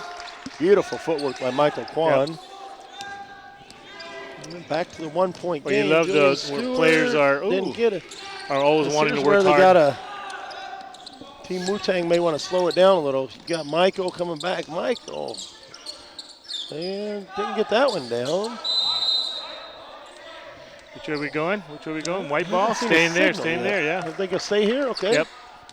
Well, giving it back to UOG. Michael. Like a triple screen set there for Jarrett Bowles, and good open look. 2-pointer. Got it. Was that a 2-pointer? Yeah, 2-pointer. Foot on the line. Yeah, foot on the line. That shot looked much better than his last one, where it come off his wrist and snap the wrist. And Francis back to the hoop. Right to the basket. Back to the hoop. We're going to get it going back and forth a little bit here now. UOG momentarily took the lead back, and then Francis Sunga come down and took the lead straight back for. They're right in it. Okay, get some ball movement. Yep. You got plenty of time on the shot clock. Get some ball movement. Yeah, notice Michael jumped in the air to try to pass. And 2 defenders on him. Somebody else is open. We always talk about simple logic, man. 2 on me. Nice move there. Didn't get it down. And we're back. We're back to UOG needs to get back there. Into the and just I don't see what they don't appear to necessarily have a plan. Is it all just one-on-one? What are we going to have here? Okay, really likes that euro, but just not getting it down right now. Basketball IQ. Well, right now we got Francis Sunga staying on one end of the floor, almost playing a little 5-on-4 down here. Got too far underneath the basket. Okay, they could get the last shot here. Peter Cruz. Okay, Peter Cruz is going to go to the free throw line here. I think Francis wanted to sub. That's what it appeared to. But now Francis for. He mentioned he's there. It is. These guys are only half my age. Francis had a nice quarter. Yeah, he did. But I can still play ball and. Peter Cruz will go to the free throw line. A situation where UOG could have got the last shot. The shot clock is turned off now. So And see if Wu-Tang will take advantage and try to get the last shot of the third That quarter. I would suspect. I mean, they know the game well enough to. It's a tie ball game going into this last free throw. I believe it's going to be UOG ball coming about. Peter didn't got one out of it. Yep, tie ball game. Let's see what happens there. So, all right, we get. Let's see what we get. Julian Stewart guarded by Jared Bowles now. He knows. Yep, he's down to 9. Here they want to get some movement here. Not getting a whole lot of ball movement. Now you're down to 4-3. Okay. And get it out. No didn't shot. get anything out of it. Nothing. It's been good. A good defensive stand by the University of Guam. But Team Wu-Tang, so many times you see players, they look at the clock. The clock's running down, and they believe, well, I better dribble it. Just the opposite. Yeah. That's the time you want to pass it. Yeah, exactly. And and certainly Team Wu-Tang may be getting a little gassed out here as well. That could have went into it, but there's just a basketball IQ. You play this game long enough. I mean, it almost seems like I feel like when I learned to play the game, then my knees were going. So somewhere in there's that line between the basketball IQ. I mean, the UOG clearly has the younger legs here. Exactly. I mean, a lot of those guys are 18, 19 years old.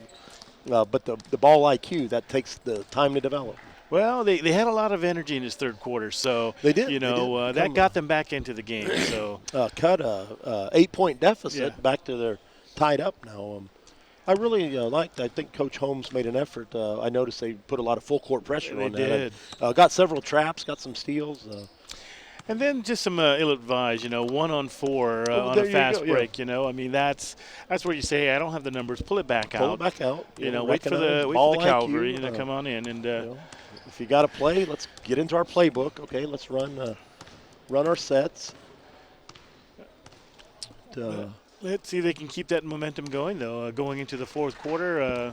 If they can keep that going, I see them taking a 2 or 3 point lead starting off here. That's what I know that UOG is so much more comfortable. And Team Wu-Tang, I've noticed that they will not put full court pressure on. So if UOG, I would say, could get a 5, 7, not maybe a 9-point lead.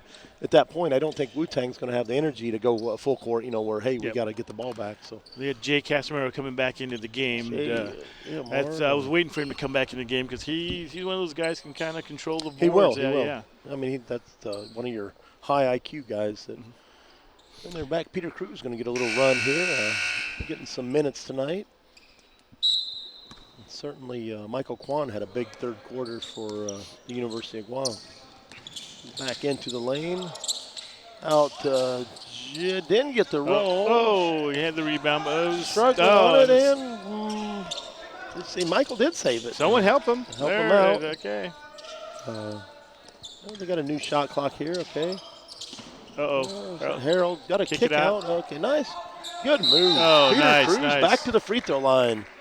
I saw some good ball movement there. Harold controlled it at the free throw line. Against the 2-3, that's a little high-low offense that you look for. I know in my coaching, we'd love running some high-low and then running in the NBA, QB Brown made it famous, a 1-4 high where you just spread your guys 4 wide and then you flash them to the – one will flash to the hoop. You got cross corner, you got angle passing. But the UOG really did a good job on that offensive set. Let's see if Peter didn't cash it in. He's got one more.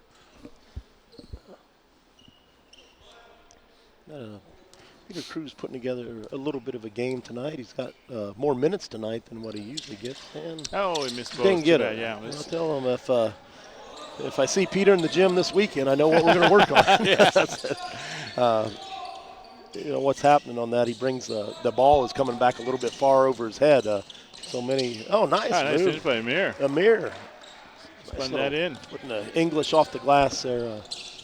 But Peter's got to work on his form a little bit. And they got balls open in the corner. See if they can get them. Got some rotation on that one. Perfect. See, big difference in the rotation of that ball and that one knuckleball that he did. I'm wondering if that the knuckleball slipped out of his hand or something. That shot there looked pure. He snapped the wrist. Good release. Good follow through. Oh my! Oh, they only gave him a 2 on that. Because it's a tie ball game. I believe he's got a run out here. There he okay. is. Finish. Oh my! Oh, he hit a 3. Well, Team Wu-Tang is not getting back here very well. Oh my! You know, it's just a case where UOG, you got to have those baskets. I mean, you're in a tie game in the fourth quarter. Maybe got a little bit nervous. That's a basket you want back. That's definitely they scored here. That's a 4-point swing. You're exactly right. I mean, instead of and they got it back and still didn't. Okay, they got the trap set. Okay. Jay, nice kick out. Good ball movement. And there's a mirror. You wonder if those maybe coming up a little short when the legs get a little tired. Ball's down there. Two-man game. Nope. And Victor Jones did not get it to go off the glass. And we're still tied. Yeah, we're waiting for Julian Stewart to get hot here. Yeah, I've seen some games earlier this year, and he spots it up. He got it that time. Give him that much time, and he's probably going to knock it down. I believe that's his 6th three-pointer tonight. He's shooting well tonight. Okay, let's see him. Where's the free throw line? Okay, nice move. Nice move. Michael. Michael Kwan with the nice move inside. Okay. Going to work, looks like Jay Casimiro over to Amar.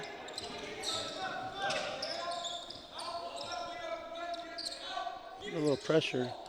Really running the shot clock down under 10 seconds.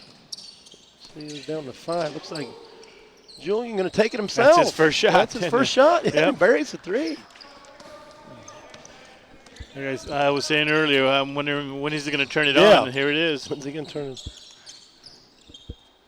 Oh, this is a little, looking at that high-low. Peters got nope, didn't get it. Oh, Harold hustling for the board. Got another rebound, 2 rebounds. Oh, he went to the ground. Yeah, he slid it. But, great hustle. Harold just, pounding the board as he always does. Yeah, you had mentioned the last game. He's the Dennis Rodman of if there players. Was the Dennis Rodman just all over the floor. It's just a case where UOG, it seemed somewhat like I thought he was going to kick the ball out, but then said, well, maybe I'll take the shot. Some indecisiveness there. But here they come with some more full court pressure. Okay. See if Brandon Soriano can work on Jazz Nira Tumarang. Kick it over to going back to Julian Stewart. Yep. Oh, nice. Nice pass. That was a beautiful pass by Jay. Had a nice pass to Jazz. Just could not took finish the extra step or got up in the air. He got up in the air, up and down. This game pace well. I mean, we can see that free throw line area is going to be open. You just got to exploit it. Okay, good kick out there. See if Michael can get untracked here.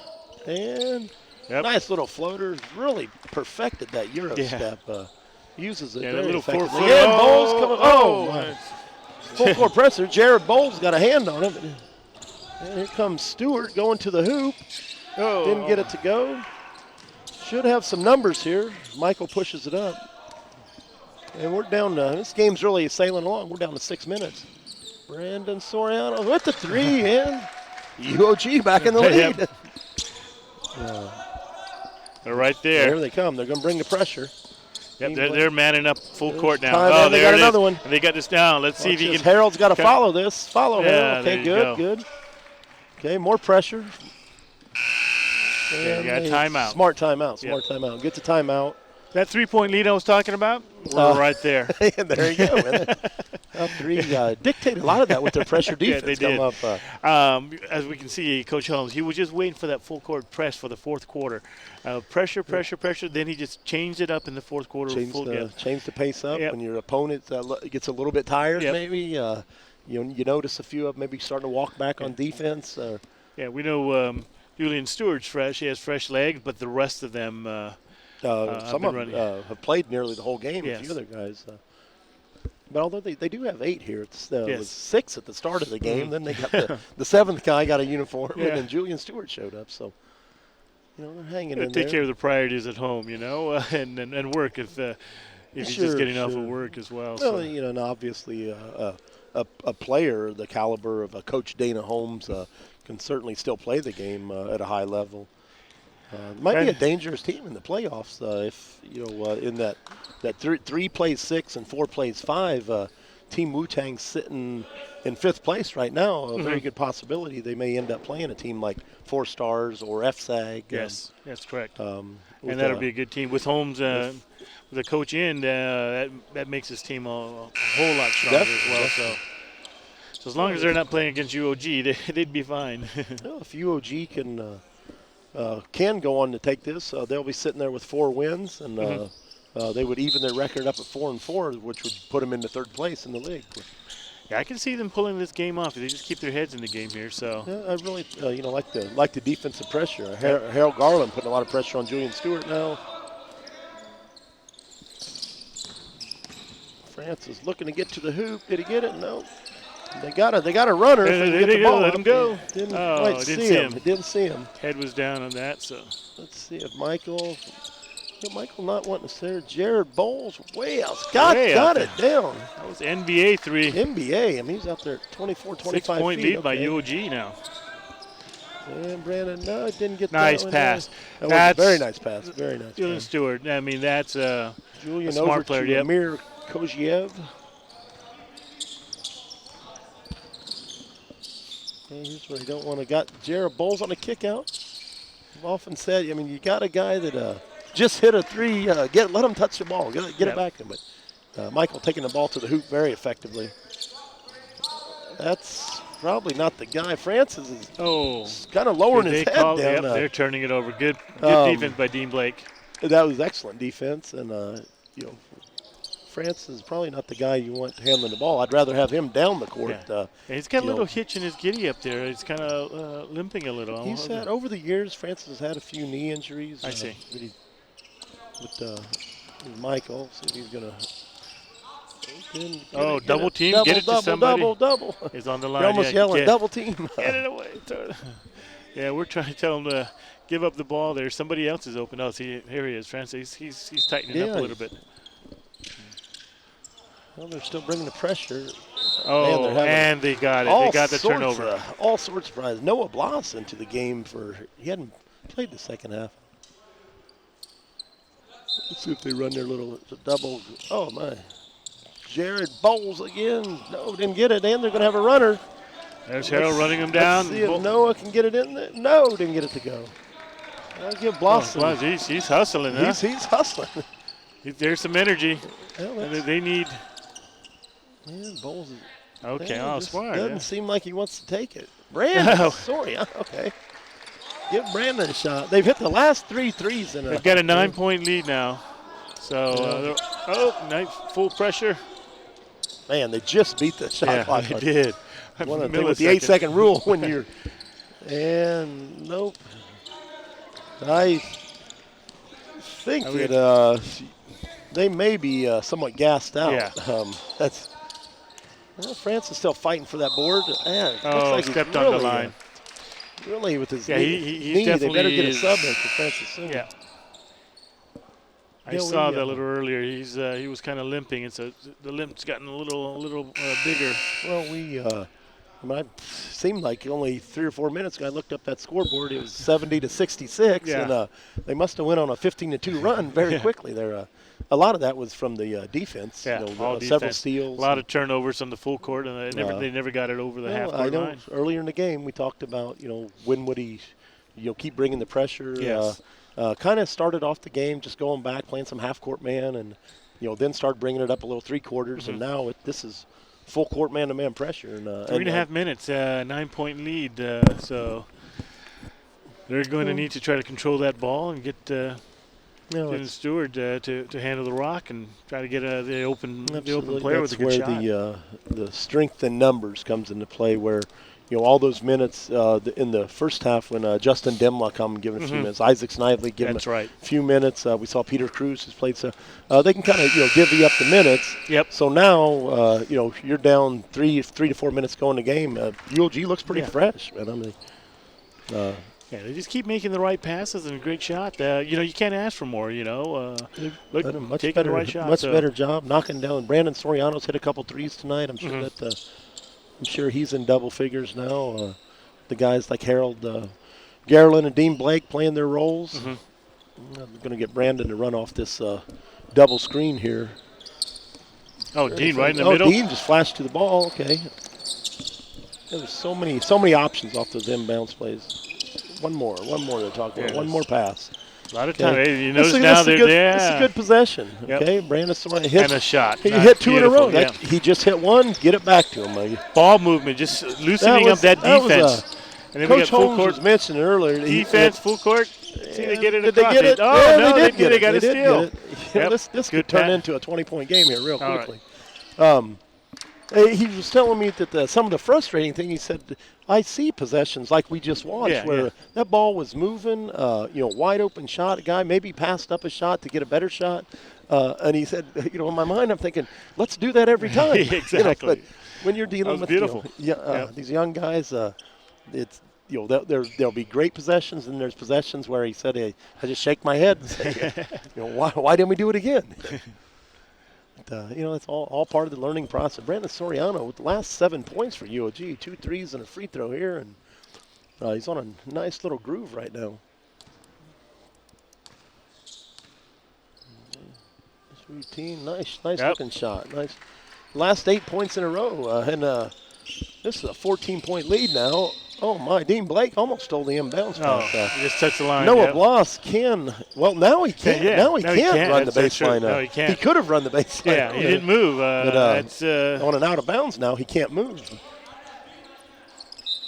They've really got some wholesale substitution in. Jasmine Nira Tumarang in. Amir Kojbev right into the trap. You don't want to stop the ball there. There's another turnover. Here comes a 3-on-2. Let's see if Michael gets the nope. No, on that 3-on-2, he had him. If he just would have jump stopped at the free throw line, somebody's going to get a layup. But it's something that hopefully Coach Holmes is working on in practice with him on that 3-on-2. Get the ball to the free throw line. Take as long as you want to decide. Nice little move in there. Yes. Harold Garland. This is up to a 16-point game. UOG has absolutely dominated this.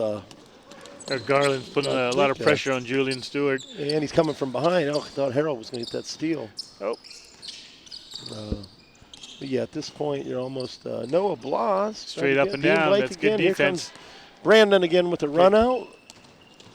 Oh, nice move. And just could not finish. That was a good shot. Nice try. Cloyd was hustling a little more. Cloyd Rosas could have got an easy bucket out of that. All right, let's see. Okay, well, here comes this is a 3-on-2 situation. Okay, Michael picked up the foul, but once they get that 3-on-2, it's as simple as penetrating to the free throw line, stopping, and take one shot. That's only the third foul on Wu-Tang, and no fouls. So this game's really going along pretty smooth. It's just they opened it up here. I mean, what is that? A 22-2 run here to going from 4 down to 16 up in the last. Going into the last 2 minutes now, so it's going to go a little longer with the clock stopping after every made basket. That's the conditioning part that goes into it. Got Peter Cruz checking in. Peter Cruz back in the game. He's had a nice game so far. Yep. Good ball movement here, middle. Yemla's in. Oops, it brought it down. Brought it down, and Noah Bloss took it away. The smallest guy on the court took it away. By Peter Cruz. Yeah, they're going to be close to getting in the bonus here. Yeah, one more foul. One more foul, and then they'll shoot. At this point, I would think both teams really just want to let's get this game over with. A 16-point lead, and 16 points, and move on to the next game. I know as far as for PBS in our televised games, our next one will be 6 days from today, following the following Tuesday. I believe that's November 26th. That's correct. Tuesday. It's Team Gatorade, the national team against UOG. And then after that, we go right into the playoff. That'll be the last. Coming up, Yep. Right after that, that'll be the last televised regular season game. A little bit off. Earlier tonight, the Team Gatorade played. Didn't get it to go.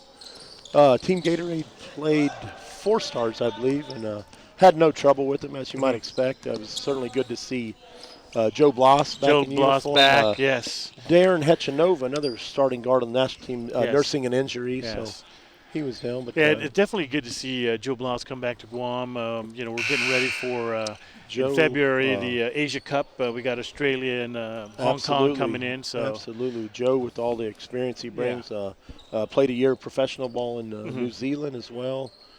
fixture on the national team pretty much the last 10 years. For sure. So, or at least certainly the last 7 they've been years. practicing hard, and we appreciate the sponsors. Gatorade supporting the national team in their program as well. Absolutely. Yeah, we'll see if Victor Jones Jr. can get this free throw down. It just doesn't quite have the same. Got that one down. Yeah, just doesn't quite have the same rotation on the ball as the Logan Hopkinses. Yeah. And the Michael Kwan. We've noticed that since the beginning of the league. That little knuckleball. Talk about if you can read the Moulton, then it's probably not the proper rotation. Yeah. If you can read the Moulton as you're shooting it, please see Bill Bennett. He's looking for pictures. Yeah, there you go. Yeah. And here comes UOG. another. It's a 2-on-1 situation. Good. Almost had it. Get what out. happened? The spacing is not correct on that. On the 2-on-1, you got to keep your spacing. What happens is oftentimes two guys will run to the same spot where one guy is going to be able to guard two. Extra pass. That was it. Peter, there's Brandon again. And he gets his rebound Probably back. going to have a kick up. Get Victor Jones. See if he can get on the board. Justin Dimla. And got it. Justin, 20 seconds to go in the game, and it's a 19-point game.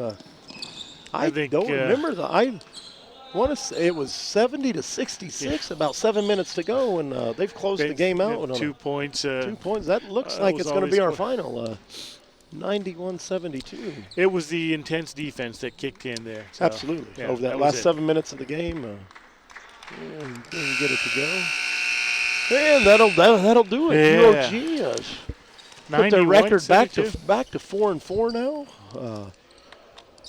I think a performance that certainly Coach Holmes has got to be pleased with to get your record back to even. Jumps back into third place in the league now. Michael Kwan got himself untracked at third quarter, and amazing how good UOG can look at sometimes. Yes. That's you're getting ready for the playoffs, and they've got one more game before that. It's a good feeling to be able to do that for the UOG. So, we're going to wish those teams all the best of luck. And I don't think Team Wu-Tang is going to be too disappointed about tonight's game. No. They hung in there, probably thinking like, man, if we had Dana Holmes with us, when they play UOG, of course he's going to coach his team as opposed to playing. But you have two very winnable games for Team Wu-Tang coming up. I think they probably still have to play FSAG All-Stars possibly one more time. They do have a couple games left. Yeah, they've got the KFC Bombers. The KFC last game Bombers of regular season. on top in the league. Haven't lost a game yet, so that's going to be a tough one. Yeah, there are only two more regular seasons. On Saturday the 30th, we've got the KFC Bombers against UOG at 2 o'clock. So come on down and watch a game there. And then the last game of the regular season is KFC Bombers against Team Wu-Tang at 2 o'clock on Sunday. So Saturday and then Sunday. Just looking at a few, after having only 7 points in the first half, Michael Kwan ended with 25. Typical, a great third quarter for Michael. I always look at the rebound stats. Rebounds for the game fairly even, 52-50. Leading rebounder Michael Kwan, 11 rebounds, 6 assists, really filling up the stats. Are they tracking the steals there? Because there were a bunch.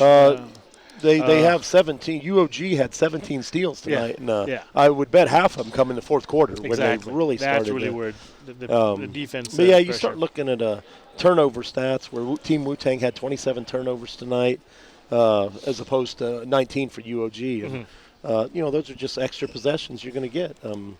Obviously all the shots ain't going to go in. And they've won a game with Hopkins on the bench. That is, so I think Coach Holmes is feeling pretty confident. Yeah, exactly. Now, when you can win without your leading scorer, certainly Logan is a very talented offensive player. So they go into the playoffs with him rested and hopefully healed, and it didn't look like he was walking around in the background there, and he looked like he'd be okay. So that was great. Now he gets into the playoffs, and we know he's going to light it up. So and I believe they're back into third place now at 4-4. Now 4 stars are 4-5. However, UOG will not play 4 stars again. If that has not been updated. 4 Stars did lose the game earlier tonight to Team Gatorade, so UOG a very good possibility that they're going to be in third place. Get the third place, third seed, and Well, that's a good thing because it's the last 4 teams. The KFC Bombers and Team Gatorade are the teams to beat, and they'll get the buys. Undoubtedly. And so going into after the first round of playoffs, UOG with Logan Hopkins healed will be the team to look for. So. All right. Well, hopefully we'll be back here next Tuesday. There are other games before then, but Saturday and Sunday. Saturday and 2 o'clock. Sunday, come out. Yep. I think I'll come over here just to watch. I won't be sitting here with the headset on, but always some good action out here, man, especially heading into the playoffs. Mm-hmm. And then if you're a UOG student, you're looking to play baseball, Bill Bennett wants your number, so he's looking for pitchers and players in all positions. So come on out. Man. It's Tryouts good time to be a UOG student, I tell you. So many opportunities here. So. Well, I think that's going to do it for us tonight. Have a good evening, and we shall see you back here next Tuesday. All right, Fred. Thank you. Have a good evening. They say there are 2 kinds of people in this world. Those who find themselves and those who create themselves. Are you looking for purpose or deciding it for yourself? Will you plunge waiting for someone to catch you? Or will you jump and build your wings on the way down? Seek a path or carve a path. Wait for the future or build it. What is a school but a set of walls waiting for greatness? And who are you but someone destined to achieve it? Here, between the street and the jungle, against time and tide, we push and pull just like the currents. Our ocean of dreams will meet the odds ahead and rise above it all.